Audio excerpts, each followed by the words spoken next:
unusual experiment is about to be filmed in the studios of City TV in Toronto. The stars of this show are 8 people sitting around a table. Off to the side on a raised bench are 3 men observing the experiment. Reverend Lindsay King, psychologist Joelle Whitten, and Dr. George Owen, scientific director for the Toronto Society of Psychical Research. The studio director gives the signal that the experiment may begin.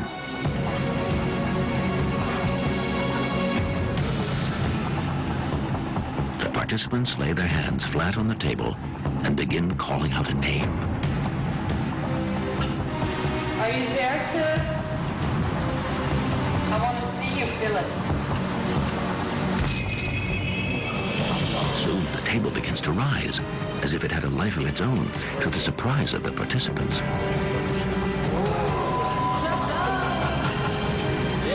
Shortly afterwards, it seems that Philip no longer wishes to remain in the middle of the room. As he heads toward Reverend King, the table moves with him. And the 8 mediums have a hard time keeping their hands in place. Once the table stops, one of the participants suggests to the clergyman that he say hello to Philip. Hello, Philip. The table rises in response. The only problem is that Philip doesn't exist and never did. Philip is an imaginary ghost.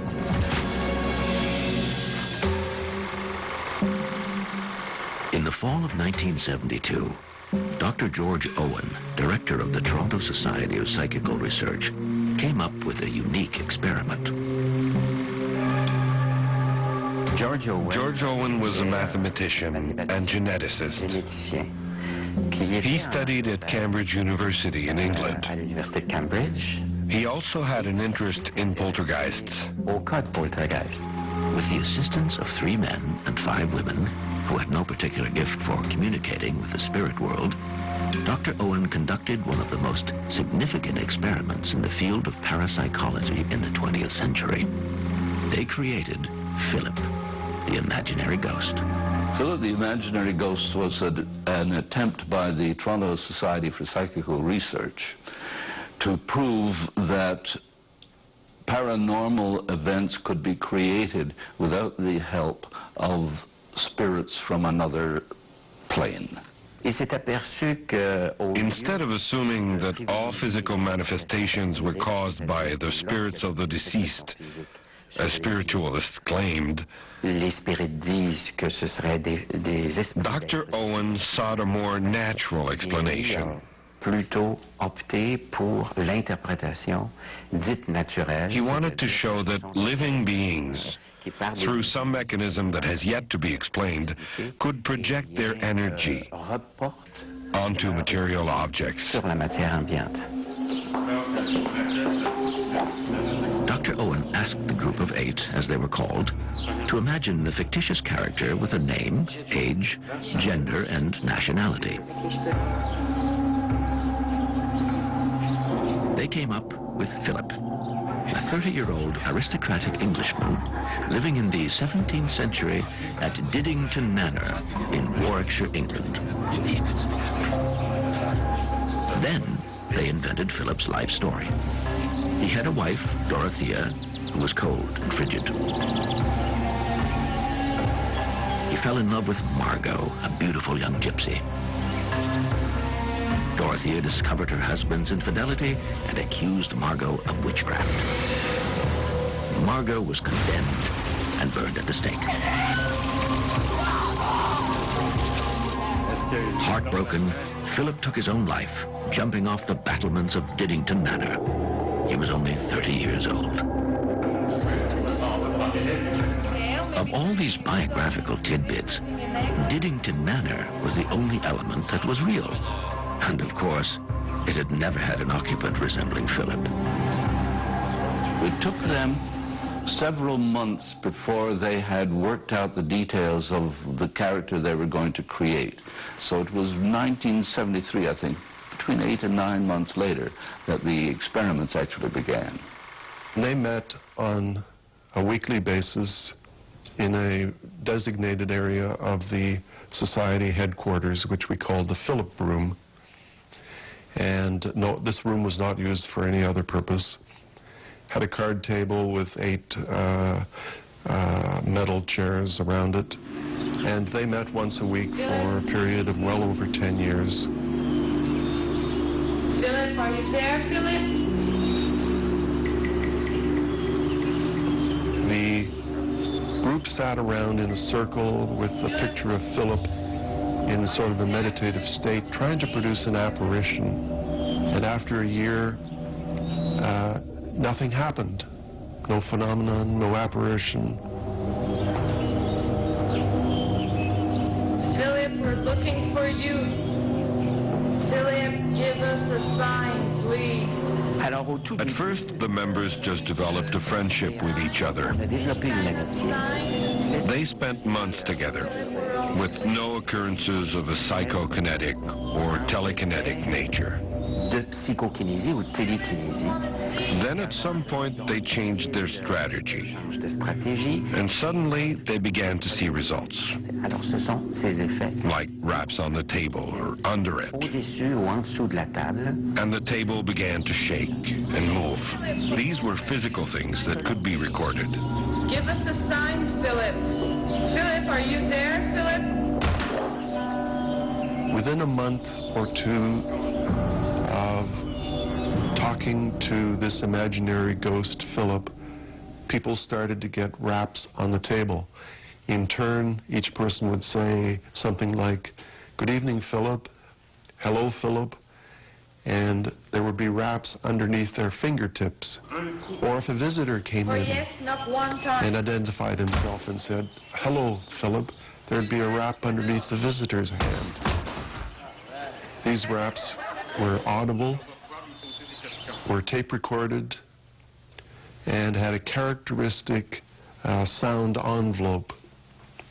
And we've published the results of that auditory study.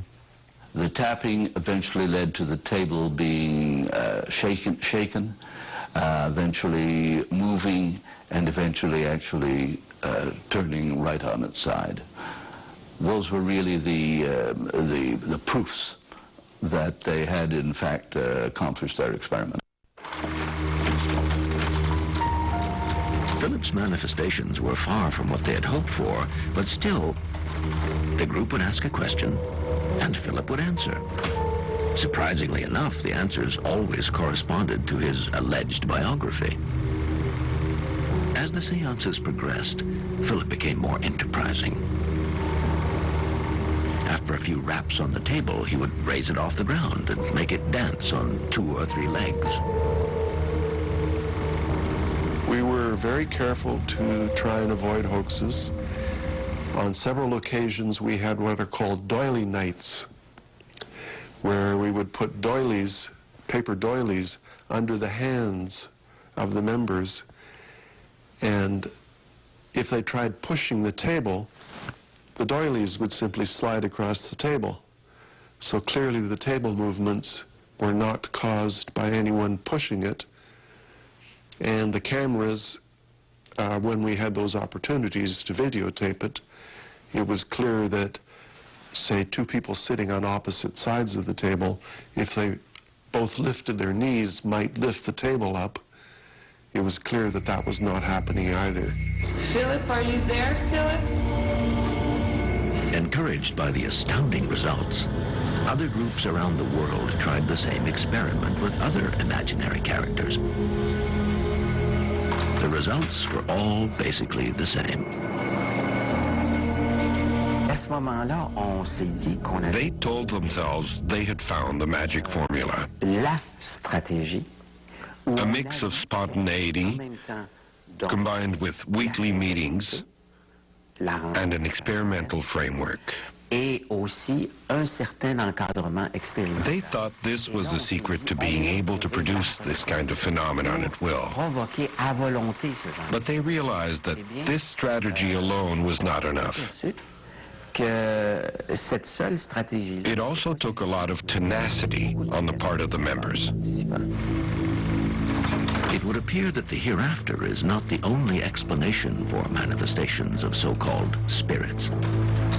However, it's been nearly 30 years since the original Phillip experiment, and parapsychologists are still just as puzzled now as they were back then as to what was producing these manifestations.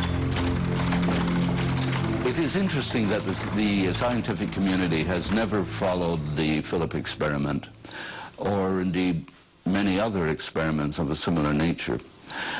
Why, I can't answer. I myself am fully convinced that there is a level of psychic ability that is obtainable by us if we knew how to reach it. Also, let's face it, the scientific community is always a little behind the human experience. And I don't think it's any more profound than that, really. Whether you approach this from the spiritualist angle or the parapsychological angle, it's impossible to come up with scientific proof, because that proof requires that you not only be able to observe the phenomena and reproduce them at will, you must also come up with a theory to explain the phenomena and predict when they will occur. So since that was impossible in this case, the matter is still not settled.